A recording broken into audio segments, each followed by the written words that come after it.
Hello, everybody. Welcome to another edition of Another Fine Mess. I'm Roger Gray, along with Mike Vance. Indy. How are you, sir? I am doing wonderfully. Thank you. And you?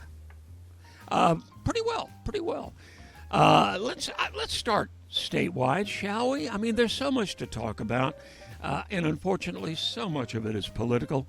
But we have a Senate primary race that is going hot and heavy right now between John Cornyn, the current senator. He was elected in '02, succeeding Phil Gramm, and Ken Paxton, the ethically challenged Attorney General of Texas, and they both made a little news this week. Yes. And let me just start by saying that Cornyn, for a long time, had a reputation as a business-oriented, relatively fair Republican. He has destroyed every shred of that. Neither him nor Ken Paxton have an iota of ethics, nor should they have any dignity. I find them both to be equally despicable candidates at this point.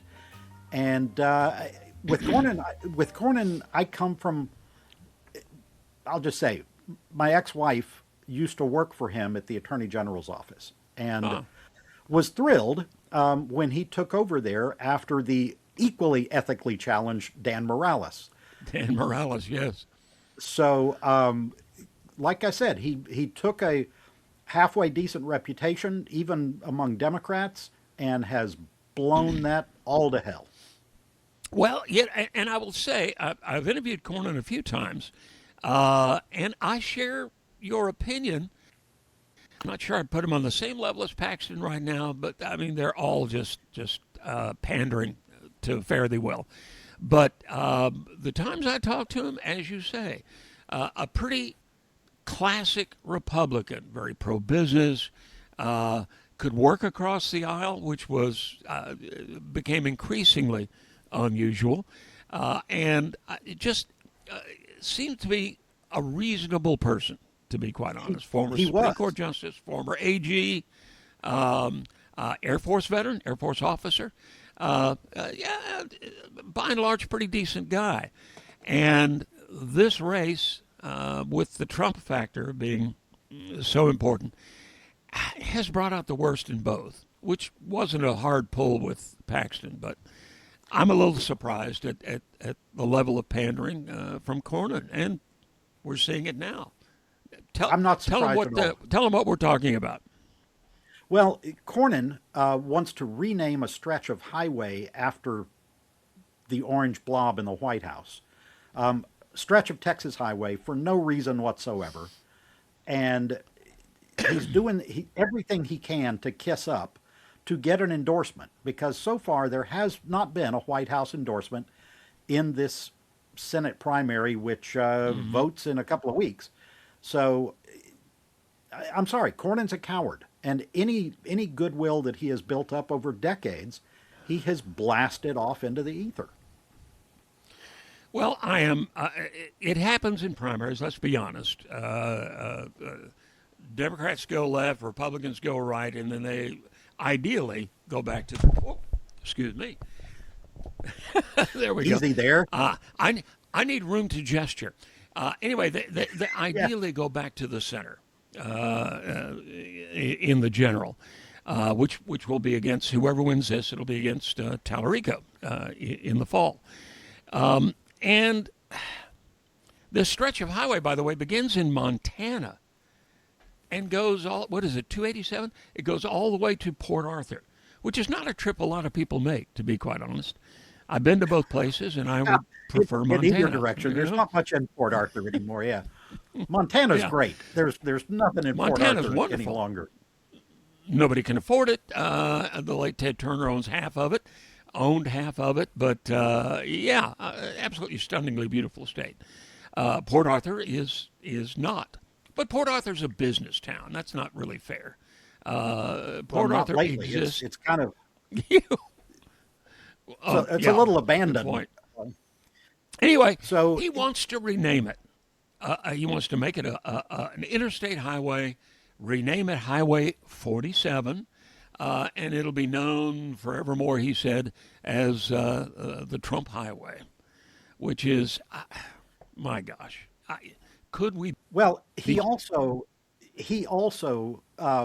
in making that statement said, "Well, this is one of the best presidents we've ever had in American history," or something to that effect. Again, Yeah. coward, pure D coward.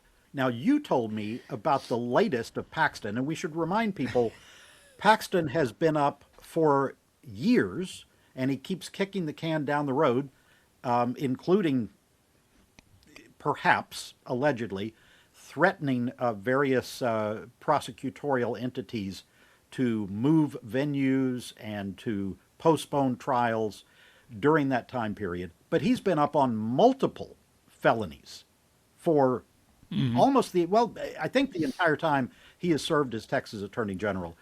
He is suing Act Blue, even though most of the allegations against those fundraising platforms were against the Republican one.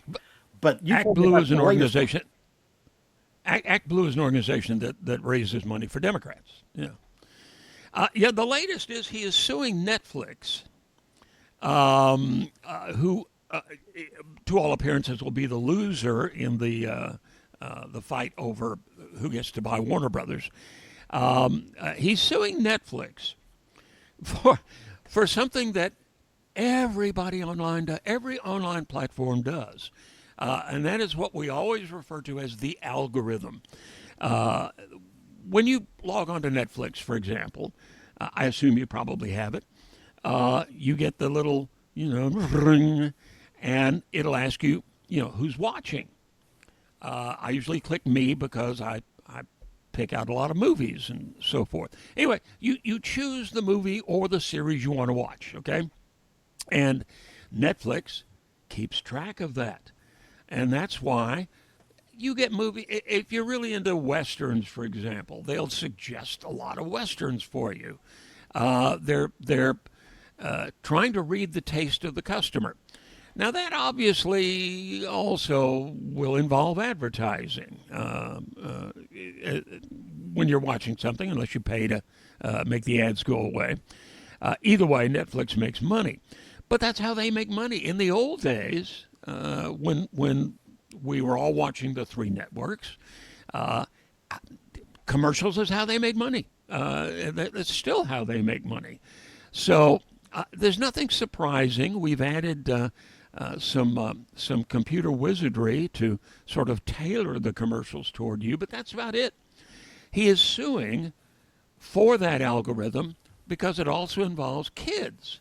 If your child is picking out movies they want to watch, and TV shows they want to watch on Netflix, Netflix keeps track of that.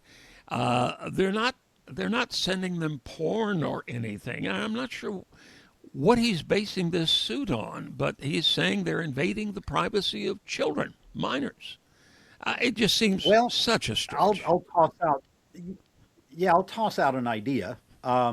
The people that will probably get Warner Brothers, and that's not just the studio, but that's, as we've talked before, that's CNN and a world of other Everything. entities. Yeah. The group that will probably end up with that is a very right wing group. Netflix Yeah. is not. So it's the same intimidation, extortion that party has been using all along to make life difficult for anybody that they politically oppose. Well, the party, certainly this administration, for example, it came out this week that back when Netflix and what we're talking about is Skydance, Paramount, Larry Ellison and his son David. David now runs CBS, and I understand Leslie Stahl may be the next to go over at CBS, by the way, but Ellison has reputedly promised the president that he would basically fire wholesale much of the anchor core over at CNN, which is a part of Warner Brothers now. And I don't know where I'm going to get my Aaron Burnett fix if that happens. But his son Ellison is a big contributor. The rumor is also not rumor, but it has been reported that Netflix was asked to get it's the other Rice. What is her first name? Susan Rice. Susan Rice. Susan Rice is on the board of Netflix. She's the former UN ambassador and security advisor to both Clinton and Obama. And that was reputedly a kind of under the table demand, get her off your board, which is, as you say, an implied threat. If you want this thing to go your way, here's what I want. I'm sorry, that's not implied. And when I talk about Republicans, I'm talking about them today. We're not here to talk about the Gerald Ford administration. This party today has made that rule number one of their playbook. Sue people. The occupant of the White House right now has very openly, in the last week, talked about the acting attorney general or whatever his current title is. Right. Kept him out of, this is a quote, kept me out of jail for years. That is a quote. Kept me out of jail for years. So it's a tacit admission that he should be in jail, for starters. But aside from that, the reason Todd Blanche has his job is because... Indeed. Let me. Okay. The reason Todd Blanche has his job is because his predecessor, Bondi, was not doing enough to go after the enemies of the White House. I mean, and her attempts were failing. Verbatim. And her attempts were failing.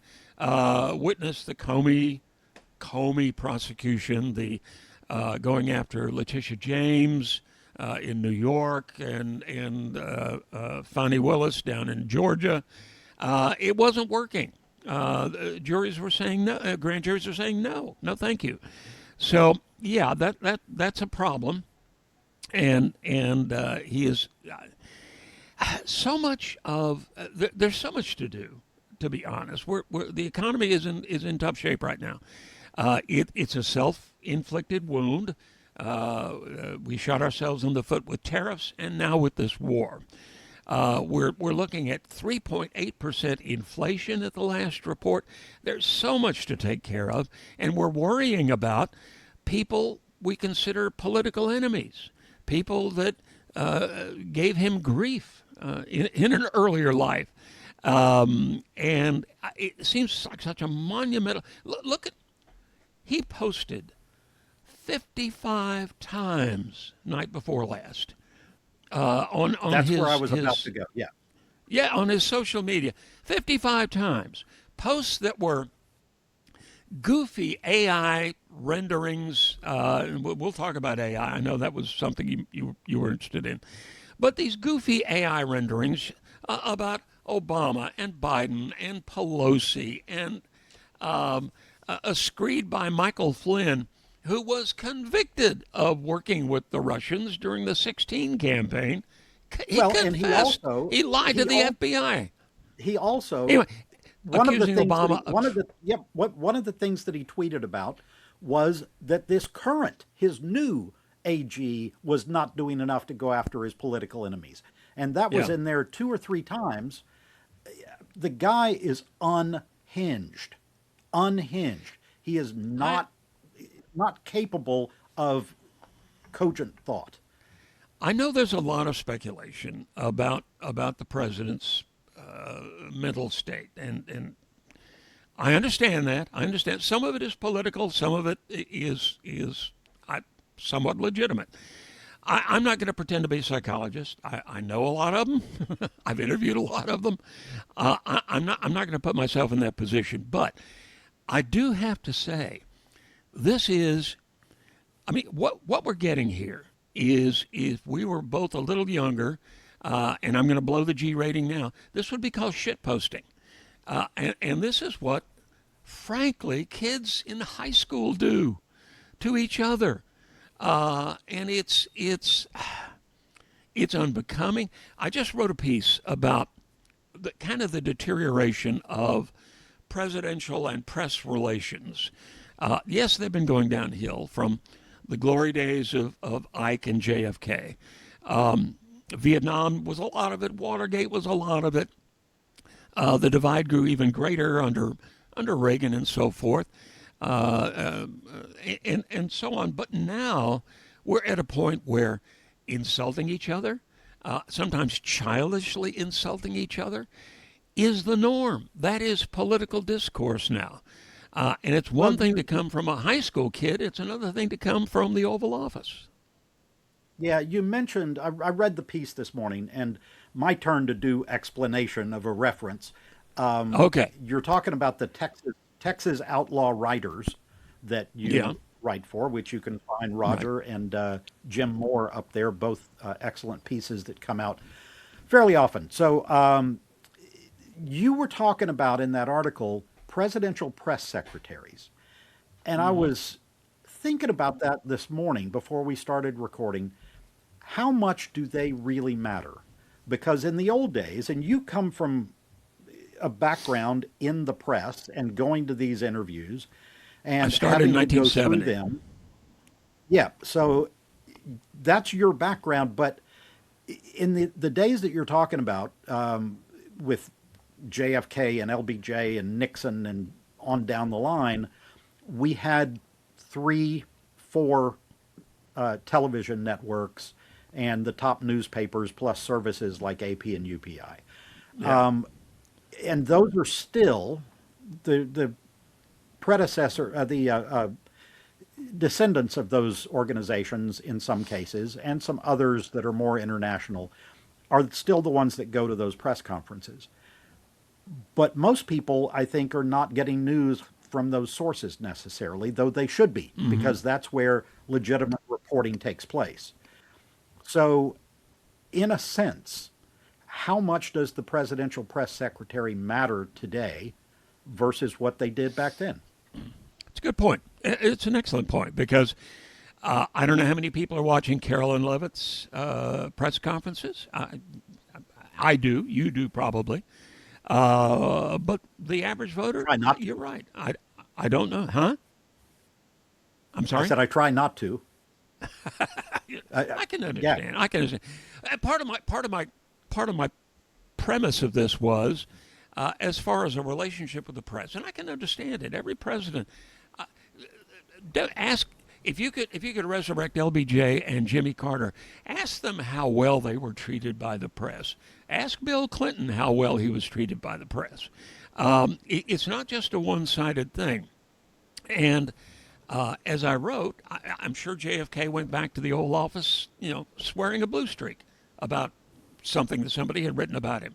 But you didn't see it in front of reporters. You didn't see that pettiness. You didn't see he kept the anger uh, leashed, and it's excuse me.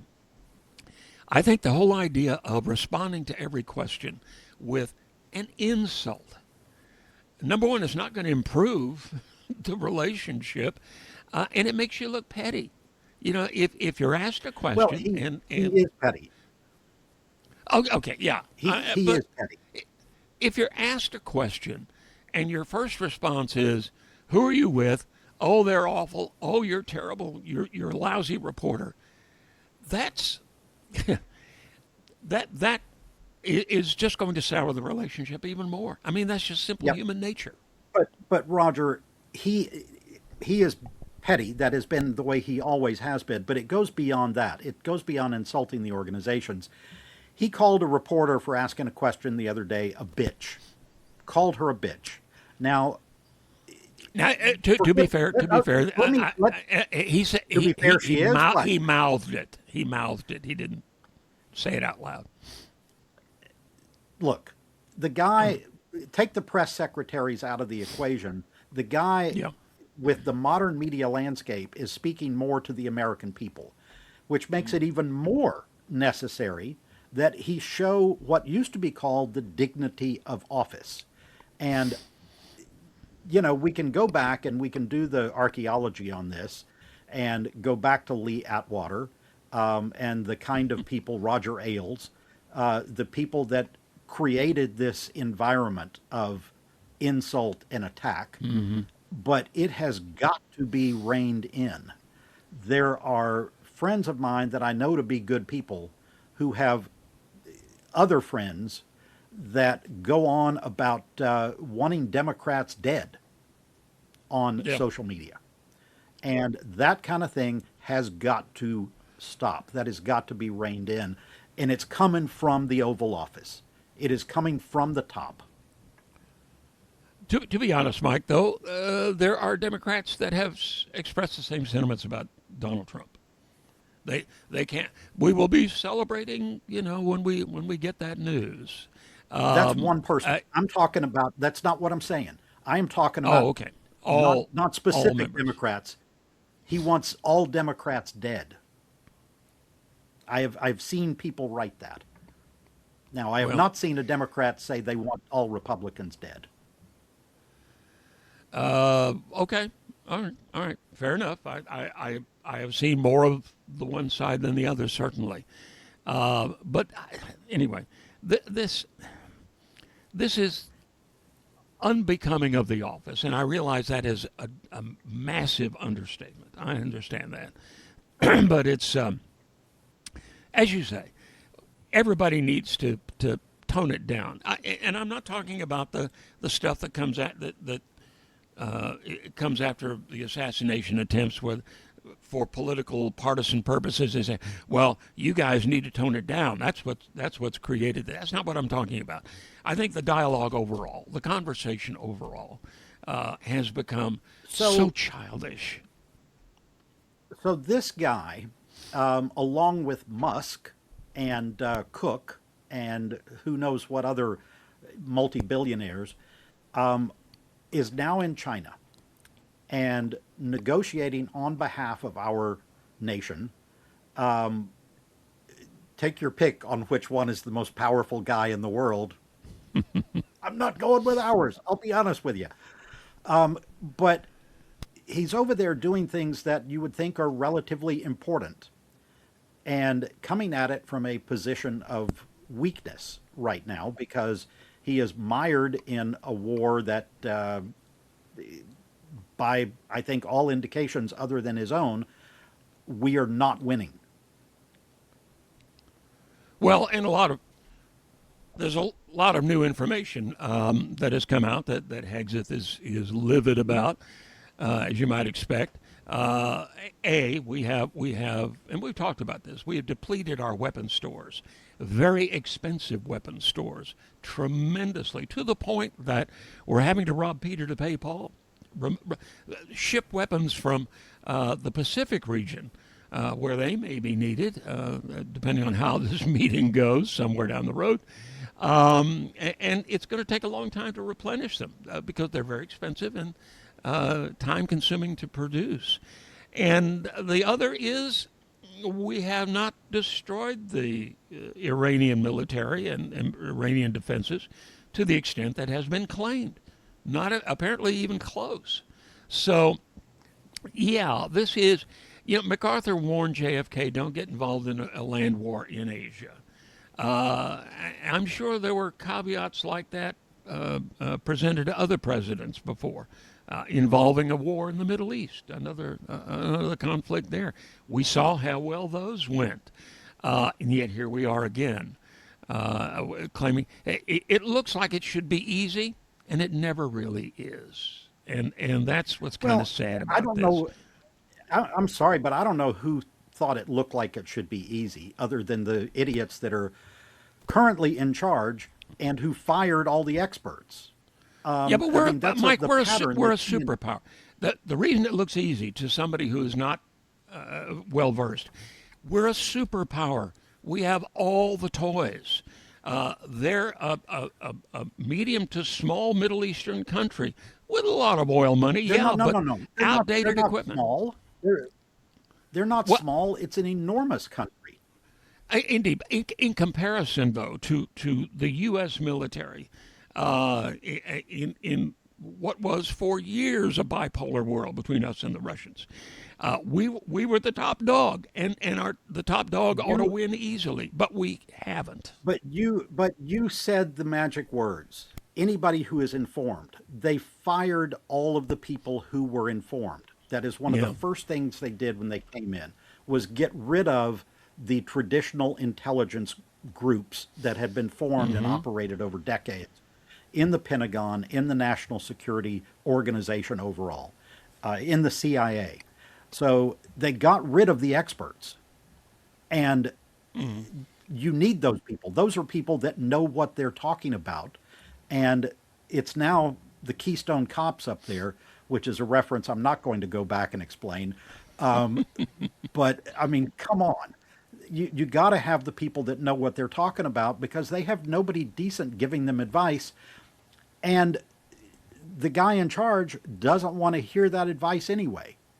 Yeah. He's the one that's tweeting 55 times within a 3 hour period in the middle of the night. Which is, I'm sorry, that's insane. I mean, I stay online a lot because of what we do, but holy smokes! Plus, uh, if you do that all night, you're going to fall asleep in meetings, which we're Gee, I hoping is wonder not who going does to that. happen in China. Well, it So happened again. what do you Go expect ahead. to happen in China? What do I expect? Um, I think he's going to play tough. I'm sorry. I know he's a big. They are big clients, big customers of Iranian oil, and he will probably say, nice things about the meeting, but I'm sure he's telling Trump, wrap it up. You need to wrap it up. We need oil, and your economy is heading down the porcelain facility. China is the number one recipient of Iranian oil. Mm-hmm. They also are the number one manufacturer and user of electric vehicles. They Mm-hmm. have become, I mean, you remember from not that long ago, 20 years ago, there were pictures of all the smog in Beijing and other Oh yeah. Chinese cities. Now, they are the largest user of renewables on the planet and have gone all in on that. So their And we dependence, and we are backing away. yes, and their dependence on Iranian oil is, yes, it's large. They also have the largest oil supply, surplus supply, sitting around right now, bigger than the United States does. That I read this morning can support their oil needs for 4 months, maybe longer. But you know, they both need this wrapped up. They Yep. both need the Strait of Hormuz open. There are some common grounds to be reached there, I think, but Yeah. we are not negotiating from a position of strength. No, we're not, and that's the saddest part of this to me, quite frankly. The U.S. economy at the beginning of 2025, and you know, Biden did okay, but the U.S. economy in the post-pandemic world was the ideal. Everybody was looking to us. Our interest rate, our inflation rate, was falling. Our inflation was down to 2.4% right before 2.3, the November election. 2.3, yeah. Yeah, and it's just above what the Fed wants, and the Fed had planned to make some interest rate cuts. And that's not going to happen now. Not with inflation where it is. People, what hit us last night? Karen and I were watching one of the news stories, and coffee has gone up 100%. Now that's partially tariffs. That's partially diesel prices because everything is shipped on a truck. Tomatoes have got walked through the grocery store. So, yeah, we've got issues to deal with here, and we're spending a lot of time talking about the reflecting pool in Washington. Look, we talked about just a few minutes ago insulting everybody, the pettiness that is just in everything that comes out of this administration, and people like Ken Paxton. But when you talk about that on an international scale, Yeah. insulting people and name calling the people that have been your historic allies comes back to bite you in the ass. And that is what has happened repeatedly. That is why we are in such a position of weakness going to China, and ignore all the bluster that he thinks, is saying, oh, I'll get everything we want. No, he's not in a position of strength to do that. You're seeing the same thing in the war right now. You pissed off all the allies. So, not that that might have made much of a difference to begin with, but it sure isn't helping. Well, and you've got to take yourself out of the equation to some extent. I know that's well nigh impossible with this administration, with the president. The German chancellor basically tossed out the idea that this whole idea of war with Iran was a bad idea. It was a mistake. And the response is, we're pulling troops out of Germany. That's our trip line. That's our NATO front line, Germany. They've been a good ally, given the history. And I love the fact, Mike, that the German chancellor is Fred Merz.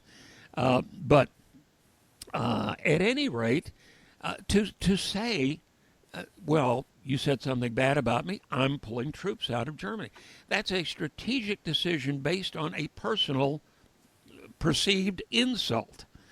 For goodness sakes, this is a petty schoolyard fight between the heads of two powerful economies. And it's a petty schoolyard fight without understanding what you're even fighting about. As you pointed out, the troops in Germany are not there to protect Germans. Germany, They're there to yeah. protect our interests. Mm-hmm. I mean, it's just the Nelson Muntz on the Simpsons, the bully there, is infinitely smarter than the bully we have occupying the White House. Okay, had to get it in. It's interesting. I mentioned the reflecting pool, and something. There was an entire little press conference held there. They drove cars onto the reflecting pool to hold a press conference about the refurbishment of. Trying not to knock my mic over again. The refurbishment of the reflecting pool. This is. It suddenly occurred to me last night, Mike. Have you ever heard any president talk about something as mundane as the reflecting pool on the National Mall?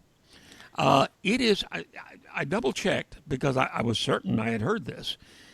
The National Park Service takes care of all the monuments on the mall. Okay, they they power wash the granite and the marble on the Jefferson and Lincoln and the Washington monuments. They take care of the museums. They the maintenance on the reflecting pool every year. Usually in late winter, they drain it, clean it, haul out the junk that gathers because it's out there in the open. Detritus, leaves, animals, etc. Repair anything they find under there, and then refill it. It's done once a year. It's maintenance. It's part of the budget. Nobody thinks a thing about it. I doubt that Biden, either Bush, Clinton, anybody ever sat down and thought, wow, I wonder if we're taking care of the reflecting pool. Well, It's part of the deal. let's keep in mind the guy that he has now paid 6, 7 times what was initially supposed to be the needless job to begin with. The guy was doing his pools. He's a pool guy that he hired to do this. But let's not lose sight of the most important thing here. That reflecting pool was designed to, I don't know, reflect the reflect. monuments that Yeah. are at both end. The reason that it is dark on the bottom and not blue is because that's what creates that reflection. It makes it look deeper. They are now going to make it look like some cheap ass fountain that you find in the middle of the mall. And I Yeah, it's don't going to mean look. the National Mall. I'm talking about, Northwest Mall. Yeah. So it's once again, there is no understanding, and there is nobody with spine, a sinew of cojones to step up Yeah. and go, I'm you're no, this is not what we need to be doing. This is a mistake. It's there, it's dark for a reason. So Yeah. That no, that is the case, and so much is being made of these relatively petty things. Now, the ballroom thing is not, and we discussed that last week. We already have a ballroom that the government built that is used for government functions and private functions. We already have one. You don't need to do this, but we're hell bent on doing it anyway. Before we run out of time, Mike, you want to talk a little bit about the World Cup. It's coming up, and obviously, all that is going on is affecting a lot of our relationships with other countries who will be participating in the World Cup. It's going to be a big effing deal, and it's going to be an expensive deal, and it's going to bring money here. But now it's getting complicated. it yeah, it's going to bring money to FIFA. It's not there. Most of the cities are having a real problem because FIFA is now taking more and more of the money. They're changing the deal as we go along. So the cities are going to lose money by hosting, is the way it stands right now. And Oh, okay. so that's a major problem for all of these cities that thought, well, we're bidding on this. Great, we're going to be a World Cup city. We're going to have all these tourists coming in. Well, FIFA is now making the city pay for way more than what was the initial plan. However, the World Cup is hosted by primarily the United States, but also Canada and Mexico. So, for once in the World Cup, we are at a position of strength compared to the Iranians, who have qualified for the World Cup. What's interesting is that Iran has issued a list of demands. So, and I am not Really? making that up. That is the actual term. They have issued a list of demands if we want them to come to the World Cup. Now, in the department of not understanding who has the upper hand in this situation, I think that goes really high on the list. One of the things that they are demanding is that people that are part of the Republican Guard, the Islamic Republican Guard or Revolutionary Guard, that they be allowed in. Now, that organization is on the terrorist list in both the United Yeah. States and Canada. So that's not just us, that's Canada as well. Right. And some of the Iranian officials that are not the players, but the officials who oversee the team, belong to the Revolutionary Guard. So they're demanding that they be let in. And I think that we can all predict where that one's going to end up. Yeah. Rightfully so. I mean, rightfully so. They're a terrorist organization for a good reason. And the American government and the Canadian government are just going to go, no, sorry, No. no. And y'all don't want to come? That's okay, because we got about 500 other countries, exaggeration, but that have teams that almost qualified that would love to come take your spot, even at the last minute. And by the way, I have to wonder how attendance is going to be. I heard the other day that a ticket for the first round, it's like the first round of the division playoffs in the NFL, is more expensive than the Super Bowl. Yeah, that is correct. So I was, you know, World Cup in the United States. I really wanted to go. I wanted to be able to go to a World Cup game, and from where we live, it is a reasonable trip to go to Houston, to go to Dallas, to go to Monterrey. all three of those are fairly easy to get to and not very far.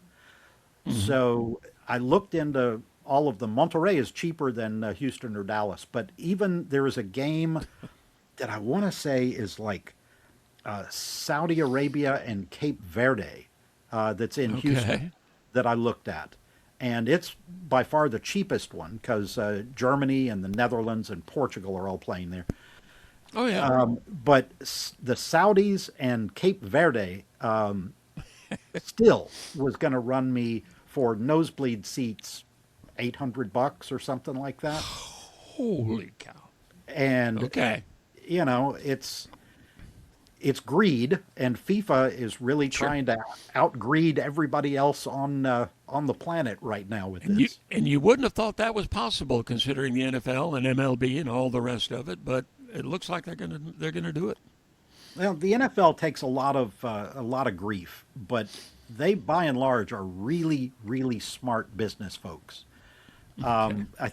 I can only think that FIFA was thinking, oh, we're coming to the U.S. and Canada with these great economies, so we can price gouge as much as we want to, and they certainly have outdone themselves. Indeed.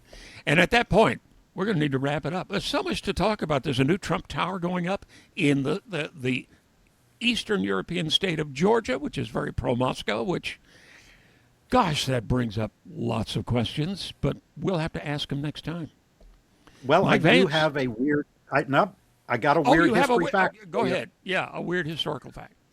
So this is. I told you I wanted to make this a regular thing, and this is a little more recent historical fact.